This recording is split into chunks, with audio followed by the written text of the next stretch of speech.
में bar council of UP के रुख के बाद भी जिला बार एसोसिएशन का वार्षिक चुनाव कराने पर बार काउंसिल ऑफ यूपी ने एल्डर्स कमेटी और चुनाव कमेटी के 8 सदस्यों को प्रैक्टिस करने पर रोक लगा दिया है।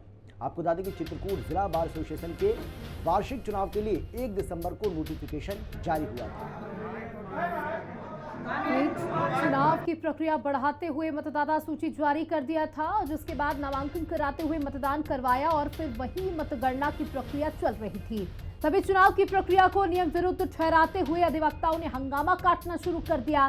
बावजूद इसके कि मतगणना पूरी होने के बाद जिला बार एसोसिएशन के जिला अध्यक्ष अशोक गुप्ता ने 9 वोटों से जीत हासिल की, जिस पर अधिवक्ताओं ने इस चुनाव को असंवैधानिक करार देते हुए जिला बार एसोसिएशन कार्यालय में जमकर हंगामा काटा और जीते हुए प्रत्याशी को जीत का प्रमाण पत्र नहीं देने दिया और कार्यालय में ताला जड़ दिया। अधिवक्ताओं का आरोप है कि चुनाव नियम विरुद्ध है, इसलिए मतदाता सूची को दुरुस्त करवाकर संघ का चुनाव दोबारा करवाना चाहिए।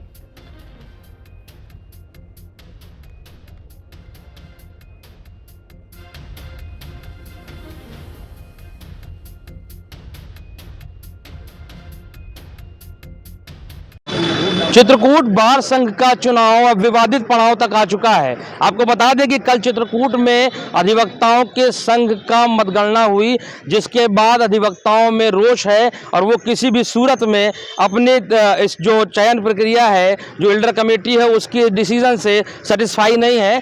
कहना है कि चूंकि पूर्व में ही बार काउंसिल प्रयागराज का एक पत्र आया था, उसमें स्पष्ट था कि जब तक ऊपर से आदेश नहीं आते तब तक कोई भी अधिवक्ता संघ का चुनाव नहीं कराया जाएगा। बावजूद इसके चुनाव हुआ। तो हमारे साथ बातचीत करने के लिए यहाँ पे मौजूद हैं कुछ अधिवक्ता और पूर्व जो मौजूदा समय में जो अध्यक्ष हैं, जो महासचिव हैं, मंत्री हैं, वो सभी यहाँ पे हमारे साथ मौजूद हैं बातचीत करने के लिए। तो आइए जानते हैं कि आखिर क्या वजह है कि ये विवाद यहाँ इतना ज़्यादा बढ़ गया कि आप सड़कों पर उतर आए, हल्ला होने लगा, मीडिया में, सोशल मीडिया में बहुत तेज़ हल्ला होने लगा। तो सबसे पहले बात करेंगे जो मौजूदा समय पर हमारे साथ अध्यक्ष हैं संजय करवरिया जी। तो संजय करवरिया जी, क्या वजह है जो इस चुनाव को आप लोग बहिष्कार कर रहे हैं, पूरी तरह से सेटिस्फाई नहीं है? इस चुनाव में सर्वप्रथम तो जो वोटर लिस्ट बनी है, हमारे यहाँ नियम ये है कि एक संघ एक वोट, दूसरे संघ का अधिवक्ता उस संघ में वोट नहीं डाल सकता। तो यहाँ मानिकपुर, राजापुर और जीएसटी का संघ अलग अलग बना हुआ है। इस संघ के वोटर यहाँ शामिल कर लिए गए। जिसका विरोध था, जिसकी शिकायत की गई, उस समय मैं बाहर था। जब मैं वहाँ से लौट के आया तो इसमें संज्ञान लिया गया, हमको एप्लीकेशन दी गई। हमने एल्डर कमेटी को उसको कहा कि इसको सुधार लिया जाए। उन्होंने कहा कि हम इसको देखते हैं। उसके बाद उन्होंने दत्ता भाषण करा लिया, सब कराया। तो उसके पहले हमने वो शिकायत बार काउंसिल में भेज दी। हम धन्यवाद बोलते हैं इस बार काउंसिल के चेयरमैन की कि उन्होंने हमारे इस चीज़ को संज्ञान में लिया और इस चुनाव को 5 तारीख तक वोटर लिस्ट सुधार के और अपने सामने पेश होने का आदेश दिया। ये बताइए कि आप जी मनोज जी, आप महासचिव हैं प्रेजेंट टाइम पे, तो पहले जब आपने मतगणना हुई, चुनाव हुए, तब विरोध नहीं आया, फिर अचानक से जैसे ही मतगणना शुरू हो गई फिर विरोध शुरू हो गया। तो ऐसी क्या वजह रही कि अचानक से इतना विरोध हो गया? नहीं मित्र, ये विरोध जो है जब प्रथम वोटर लिस्ट का प्रकाशन हुआ है तब से कंटिन्यू जारी है। जो हमारे अध्यक्ष पद के प्रत्याशी रहे सुरेश कुमार सिंह जी, सुरेश प्रसाद सिंह जी जो है उसी समय ऑब्जेक्शन किया था। राजकुमार यादव ने ऑब्जेक्शन किया था, जो सेक्रेटरी पद के प्रत्याशी रहे हैं। और एक सीनियर काउंसिल है जो है देवव्रत वर्मा जी ने, और शायद विकास निगम, इन 4 लोगों के शिकायत प्रार्थना पत्र जो है, ऑब्जेक्शन जो है वोटर लिस्ट प्रकाशन के तुरंत बाद ही आया था। लेकिन यहाँ के एल्डर कमेटी की मनमानी रवैये से उन्होंने जो है एक सिरे से नकार दिया और उन्होंने विचार नहीं किया, और इसके कारण जो विवाद आज उत्पन्न हुआ है। क्या लगता है, आप और भी अधिवक्ता हमारे साथ मौजूद हैं, अधिवक्ता साथियों से, जो कि आप बहुत ज़हीन और बहुत काबिल लोग होते हैं, कहे जाते हैं, आपके कंधे पर लोगों का न्याय होता है। तो क्या लगता है कि ये जो चीज़ें चल रही हैं ये कितनी ठीक हैं और ये चुनाव कितना ठीक है? निश्चित तौर पे एक अधिवक्ता समाज अगर अपने आप को जो है कानून के दायरे पे रख करके बात नहीं करेगा तो फिर समाज को न्याय कौन दिलाएगा। सबसे बड़ी बात तो ये है कि जो हमारी संस्था है, मातृ संस्था हमारी बार काउंसिल ऑफ इंडिया और उसके through bar council of UP, हम उसी के थ्रू हमारा रजिस्ट्रेशन होता है, उसी के थ्रू हम लोग वकालत करते हैं। और यहाँ तक कि सारे अधिकारी अगर एक हो जाए, इसके बावजूद भी अगर बार काउंसिल का लेटर आ गया है तो किसी की हिम्मत नहीं होती है कि वो एक वकालतनामा लगा दे। मतलब बार काउंसिल की इतनी बड़ी ताकत है कि हम लोगों का रजिस्ट्रेशन कैंसिल कर सकता है, किसी भी जुडिशरी को पावर नहीं है। इसके बावजूद भी एक लेटर आया गौर जी का और हमारे माननीय अध्यक्ष जी ने वहाँ से भेजा कि आप वोटर लिस्ट सुधार लीजिए, 5 तारीख को करा लीजिए, डेट पे भी कोई दिक्कत नहीं है, लेकिन अगर आप सुधार के करा लेंगे, और सारे प्रत्याशी दस्तखत करने के लिए तैयार थे। उस दिन भी पूरा हंगामा हुआ, लोगों ने कहा कि चुनाव होना चाहिए लेकिन संशोधित वोटर लिस्ट पे होना चाहिए। संशोधित वोटर लिस्ट के न होने पर पहले भी विगत विसंगतियां रही, जिसका खामियाजा संघ भुगता है, और आज फिर वही परिस्थिति इन लोगों ने पैदा कर दिया। ऐसे ऐसे लोगों को डाल दिया गया है जिसमें 130 की संख्या है, और इसके बाद चुनाव में जिस तरह का खुराफात इन लोगों ने किया है वो सबके विदित था। अब लोग कहते हैं कि विरोध उस समय नहीं किया। अरे विरोध कर रहा है जो आदमी चुनाव लड़ेगा वो कैसे विरोध करेगा? उसको वोट ले रहा है, आप नहीं कर रहे हो, आप मनमानी कर रहे हो। आप भी संघ के सदस्य हो, हम भी संघ के सदस्य हैं। आपने कहा, हम लोगों ने उसको भाग लिया, लेकिन हम लोगों ने विरोध उसी दिन दर्ज कराया और सारे प्रत्याशियों ने एक मत में यही कहा था कि चुनाव होना चाहिए लेकिन संशोधित वोटर लिस्ट के साथ होनी चाहिए। ठीक है, हमारे साथ देखिए पूर्व अध्यक्ष भी हैं सुरेश तिवारी जी, जो बार संघ के अध्यक्ष रह चुके हैं।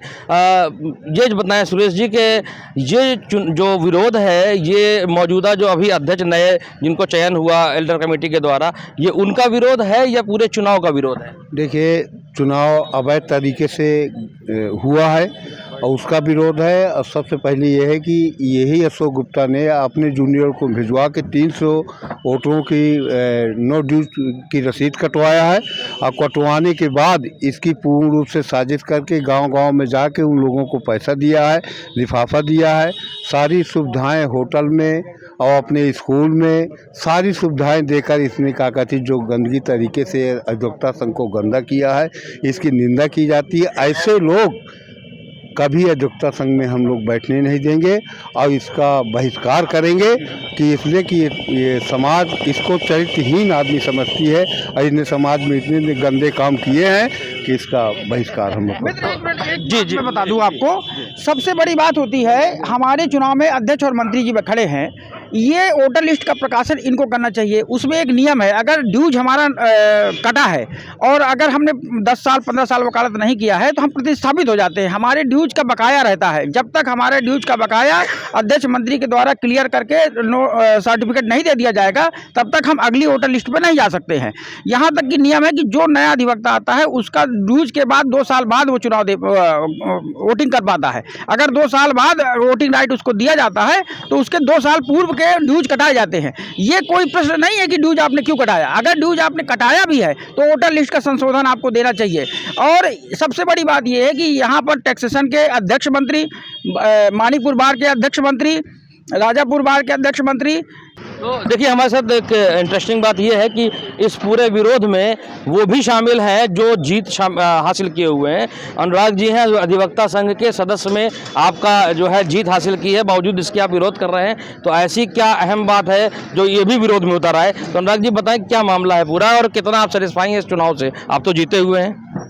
जीतना वो अलग बात है। इस चुनाव में एक ऐसे व्यक्ति का चयन किया गया और एल्डर कमेटी के जो भी सदस्य थे उन लोगों को हमारे निवर्तमान अध्यक्ष, निवर्तमान मंत्री और उनकी कार्यकारिणी ने बार बार ये अवगत कराया कि इसमें तमाम आउटसाइडर वोटर्स जोड़े गए हैं। और ये आउटसाइडर वोटर्स, चूँकि इनका अलग संघ है, इनका अलग संघ का पंजीयन है, उनके मंत्री हैं, उनके अध्यक्ष हैं, उनके अन्य पूरी कार्यकारिणी है। और चूँकि बार काउंसिल की गाइडलाइन के हिसाब से कि एक बार और एक वोट का हमारे यहाँ नियम है, वो वहाँ के अध्यक्ष हैं, लेकिन उनको किन परिस्थितियों में एल्डर कमेटी ने ये देखी की और उनको यहाँ वोटर लिस्ट में जोड़ दिया। इस बात का विरोध लगातार चुनाव के नामांकन के दौरान से ही किया जाता रहा।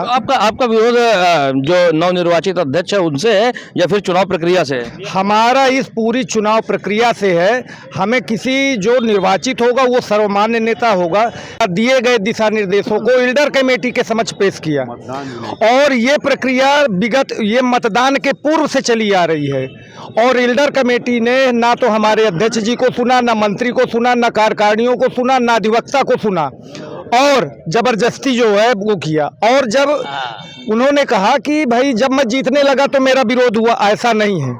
24/12/2024 यानी मतगणना के दिन बाई फैक्स जिला जज महोदय के यहाँ उत्तर प्रदेश बार काउंसिल के हमारे अध्यक्ष महोदय ने एक फैक्स भेजा और जिस माध्यम से उन्होंने कहा कि ये प्रक्रिया स्थगित रहेगी, 5 को आप पहले देखा जाएगा कि मामला क्या है। इनको डिबार भी किया गया। इसके बावजूद जब नहीं माने ये इल्डर कमेटी वाले, तब वहाँ के समस्त अधिवक्ताओं ने विरोध किया है। अशोक गुप्ता चूंकि पर्सनली इस बात को ले रहे हैं कि अधिवक्ता उनका विरोध कर रहा है, ऐसा कतई नहीं है। ये प्रक्रिया पूरी तरह से दूषित है। क्या लगता है कि जिस तरीके से इस पूरी प्रक्रिया के दौरान जब उनका अवमानना की गई आदेश की, तो करीब एल्डर कमेटी के 6 से 7 सदस्यों पर उन्होंने बार्ड कर दिया गया, उनको प्रैक्टिस के लिए रोक दिया गया, तो क्या कहेंगे इसमें कि कहाँ तक ठीक है? ये तो हमारे बार काउंसिल उत्तर प्रदेश द्वारा किया गया है, उसको तो हमारी मात्र वो जो करेगी उसकी आदेश के अनुपालन तो हमें करना ही पड़ेगा, क्योंकि वही हमें देती है महत्व कि आप रजिस्टर्ड हैं या आप प्रैक्टिस करने के योग्य हैं या नहीं हैं। केवल हम bar council of Uttar Pradesh से ही गवर्न होते हैं। कितना आप सेटिस्फाई हैं इस पूरे इलेक्शन से? पूरे हम उसके आदेश का पूरे अनुपालन पे हैं और पूरे आदेश का अक्षरता हम उसका पालन करेंगे। मैं पूर्व में सेक्रेटरी रह चुका हूँ शंकर उपाध्याय, और वहीं से हम गवर्न होते हैं, तो उसी आदेश पे हम करेंगे। यहाँ तक कि हमारे जो वर्तमान अध्यक्ष संजय करवरे जी हैं, श्री मनोज कंचनी जी हैं, इन्होंने वो मतदान तक का प्रयोग नहीं किया। उन्होंने वही का जो आदेश है उसका अनुपालन किया उन्होंने। क्या लगता है कितना सेटिस्फाई है इस पूरे चुनाव से? जब से ये चुनावी प्रक्रिया चालू हुई तभी से चुनाव में विवाद की स्थिति उत्पन्न हो गई, क्योंकि राजापुर, मानिकपुर, मऊ के जो बाहरी वोटर जोड़े गए, तो जैसे वोटर लिस्ट का प्रकाशन हुआ वैसे ही जो है अध्यक्ष पद के प्रत्याशी सुरेश प्रभु जी, राजकुमार यादव जी ने लिखित, मैं चुनाव अधिकारी, सहायक चुनाव अधिकारी के पद पर कार्यरत था, उनका एप्लीकेशन आया। उस दौरान आप क्या कर रहे? जब आप तो चुनाव अधिकारी थे, आप क्या कर रहे? तो हमसे जो सीनियर थे, हमने कहा कि इसमें जो विचार किया जाए। उन्होंने उस प्रार्थना पत्र को लेने से इनकार कर दिया। उन्होंने कहा यदि प्रार्थना पत्र लेंगे तो विवाद आगे खड़ा होगा, इसको हम लेंगे ही नहीं तो विवाद की स्थिति नहीं होगी। उन्होंने न बार काउंसिल का आदेश माना और आदेश की अवहेलना करते हुए चुनाव आगे बढ़ाया और चुनाव करवाया, जो विधपूर्ण है। पुनः इस चुनाव को निरस्त होना चाहिए, नई वोटर लिस्ट का प्रकाशन होना चाहिए और नए सिरे से पुनः चुनाव कराना चाहिए। देखिए, और भी अधिवक्ता हमारे साथ मौजूद हैं, तो निवेदन है कि कम शब्दों में अपनी बात रखें। आप ये प्रत्याशी भी रह चुके हैं, प्रत्याशी भी थे इस पूरे चुनाव के, तो क्या लगता है कि आपने कहाँ पे कमियाँ पाई इस चुनाव में? मैं जो है शुरू में जब वोटर लिस्ट का प्रकाशन हुआ है उसी दिन मैंने उसमें जो है पूरी वोटर लिस्ट लगा के राजापुर, मानिकपुर और जो है सेल टैक्स वाले उन लोगों का पूरा लिस्ट दिया कि इतने इसमें नाम बढ़ाए गए हैं, क्योंकि उनका अलग संघ बना है, उनके अलग संघ का रजिस्ट्रेशन है, सब चीज़ है। तो हमने कहा उनको यहाँ शामिल होने का कोई अधिकार ही नहीं है। मैंने अपने अध्यक्ष और मंत्री जी को दोनों को लेटर दिया था, तो उन्होंने उसमें अग्रिम कार्रवाई करते हुए एल्डर कमेटी के लिए अग्रेसित किया था। तो एल्डर कमेटी ने वो एप्लीकेशन लेने से इनकार कर दिया और फिर इसके बाद पुनः दिया, संशोधित लिस्ट आने नहीं दिया उन्होंने। फिर मैंने प्रार्थना पत्र दिया, लेकिन उसमें कोई एल्डर कमेटी और निर्वाचन कमेटी ने कोई संशोधन नहीं किया। और अपने bar council of Uttar Pradesh का आदेश भी, उसको भी अवहेलना किया उन्होंने। उसमें था, मार्गदर्शन दिया था गौर जी ने कि भाई आप संशोधित करके फिर चुनाव कराएं, तो वोटर लिस्ट भी नहीं संशोधित कराई गई, उसके बावजूद ही चुनाव कराया गया। तो ये पूरा चुनाव ही अनलीगल हुआ है। ठीक है, पूरा चुनाव आप इनलीगल बता रहे हैं, और भी अधिवक्ता हैं, इनसे भी चाहेंगे कम शब्दों में अपनी बात को बताएं कि क्या लगता है चुनाव पूरी तरह इनलीगल है, और क्या लगता है चुनाव इसको कंटिन्यू रहना चाहिए या पुनः चुनाव होना चाहिए? मैं सचिव पद का प्रत्याशी हूं। जब प्रथम वोटर लिस्ट प्रकाशित हुई, आपत्तियां मांगी गई, तो देखा गया कि हमारे यहाँ 548 अधिवक्ता हैं, उसमें छटनी की गई तो कोई मानिकपुर बार का है, राजापुर का तो पूरा बार है यहाँ कर दिया गया, और सेल टैक्स वाले हैं। मैं और सुरेश सिंह जी ने, दोनों लोग ने आपत्ति दी है, उन्होंने लेने से इनकार। ये आपत्ति आपने कब दी? जब वोट कॉस्ट किए जा रहे थे? नो, ऐसा नहीं है। जिस दिन आपत्ति का मौका लिया जाता है कि आपत्ति का समय है, उस दिन हम लोगों ने आपत्ति दिया, मगर चुनाव अधिकारी हमारी आपत्ति नहीं कहा कि मुझको काटने का कोई पावर नहीं, अध्यक्ष मंत्री काटे। हमने पुनः एक आपत्ति दिया अध्यक्ष मंत्री को, सुरेश प्रभु, 4 लोगों ने हमने आपत्ति दिया, मगर वो नहीं। इसके बाद बार काउंसिल से एक लेटर आया कि चुनाव रोक दिया जाए और 5 तारीख तक इसकी वोटर लिस्ट संशोधित करके फिर चुनाव कराया जाए। मगर इन्होंने पूरा रूलिंग किया, ये किया वो किया, चुनाव करा डाला। क्या लगता है जिस तरीके से चारों तरफ अशोक गुप्ता को नवनिर्वाचित अध्यक्ष माना जा रहा है, सोशल मीडिया में भी बहुत तेजी से तस्वीरें वायरल हो रही हैं, बधाई संदेश चल रहे हैं और इस बीच बार संघ कार्यालय में को सील भी कर दिया गया है, तो क्या कहेंगे इस पूरे मामले में? यहाँ के अध्यक्षता उसको न अध्यक्ष माने हैं न मानेंगे। ये गलत तरीके से और गंदी प्रक्रिया होकर के चुनाव कराए, इसको हम अध्यक्ष जिला अधिवक्ता संघ का महत्व नहीं है और न ये अध्यक्ष है। और ये अध्यक्ष पद पे गंदा काम करने के लिए, ये ब्लैकमेल करने के लिए और गंदे धंधे करने के लिए ये अध्यक्ष बना है। तो क्या लग रहा है कि जिस तरीके से चुनाव हुआ उससे आप कितना सेटिस्फाई हैं और किस हद तक अपने नवनिर्वाचित अध्यक्ष को आप अध्यक्ष मान रहे हैं? हम चुनाव पूर्ण हुआ ही नहीं है। 1 बार 1 इलेक्शन का हमारा एक सिद्धांत है। हमारी bar council of Uttar Pradesh कहती है अगर एक बार में कोई सदस्य दूसरे बार में वोटिंग नहीं कर सकते हैं। जो एक बार के सदस्य हैं दूसरे बार में वोटिंग नहीं कर सकते हैं। ये 27 वोटें जो राजापुर की यहाँ पड़ गई हैं वो बहुत ही गलत तरीके से पड़ी हैं। वो उस बार के वहाँ के सचिव संजीव ने लिख करके दिया है कि मेरे यहाँ के सदस्य हैं, वहाँ वोटिंग कैसे कर रहे हैं, उसका लिखित प्रमाण है हम लोगों के पास। क्या लगता है जिस तरीके से ये पूरा विवाद चल रहा है, इस बीच जानते हैं मौजूदा अध्यक्ष से कि क्या अध्यक्ष आप उनको मानते हैं या फिर अध्यक्ष आप ही कंटिन्यू रहेंगे? देखिए, जो वोटर लिस्ट बनी है जिससे चुनाव हुआ है उसका शुरू से विरोध था।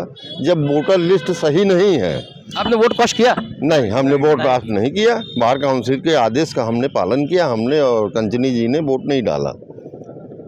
और जब तक वोटर लिस्ट नहीं सुधरेगी हम उस चुनाव को वैध नहीं मानेंगे। आगे क्या तैयारियां हैं आपकी? अब आगे क्या होने वाला, क्योंकि आपका जो बार संघ का कार्यालय वो भी सील है फिलहाल? तो नहीं, बार संघ का कार्यालय सीज नहीं हुआ।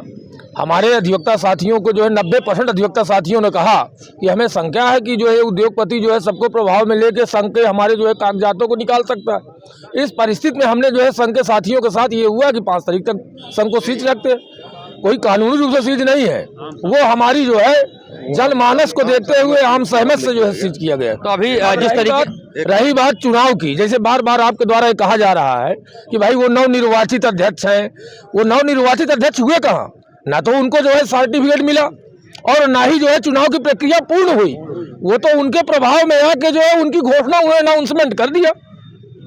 पूरे बैलेट पेपर जो है करीब जो है 100-150 जो है गिनतियां रह गई और वो चुनाव अधिकारी उनके प्रभाव में आके भले ही अनाउंसमेंट कर दे तो चुनाव अधिकारियों को तो ही नेथराइज है। अब हमारी एक आम सभा आएगी, सदन बैठेगी, इसके बाद देखेंगे क्या होता है 5 तारीख के बाद। एल्डर कमेटी का जो ये निर्णय है इससे कितना सेटिस्फाई हैं आप? निर्णय एकदम नहीं। जब पूरी एल्डर कमेटी बार काउंसिल ने सस्पेंड कर दिया है तो उनको ये गिनती करने के, चुनाव कराने का, घोषणा करने का कोई अधिकार ही नहीं है। पूरा 1 बजे ही बार काउंसिल ने सस्पेंड कर दिया, उनकी सदस्यता खत्म कर दिया। तो ऐसे में चुनाव कहाँ हुआ? जबरदस्ती मनमानी तरीके से इन्होंने चुनाव कराया। आप क्या कहेंगे? हम कहेंगे कि बार काउंसिल के नियमों का पालन हो। पहले आपने इस विषय में कोई चर्चा नहीं की? नहीं, चर्चा हुई है, आपत्ति करने वाले लोगों ने आपत्ति दिया है लेकिन नहीं माना गया है।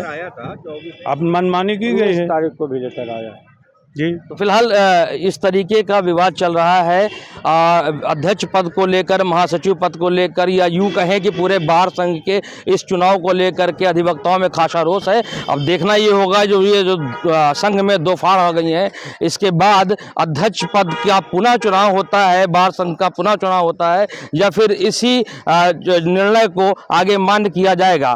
फिलहाल अधिवक्ताओं में खासा रोष देखने को मिल रहा है। अब ये आने वाला वक्त बताएगा कि बार संघ का चुनाव फिर होगा या इसी चुनाव को आगे कंटिन्यू किया जाएगा। जियाउल हक, हिंदी खबर, चित्रकूट।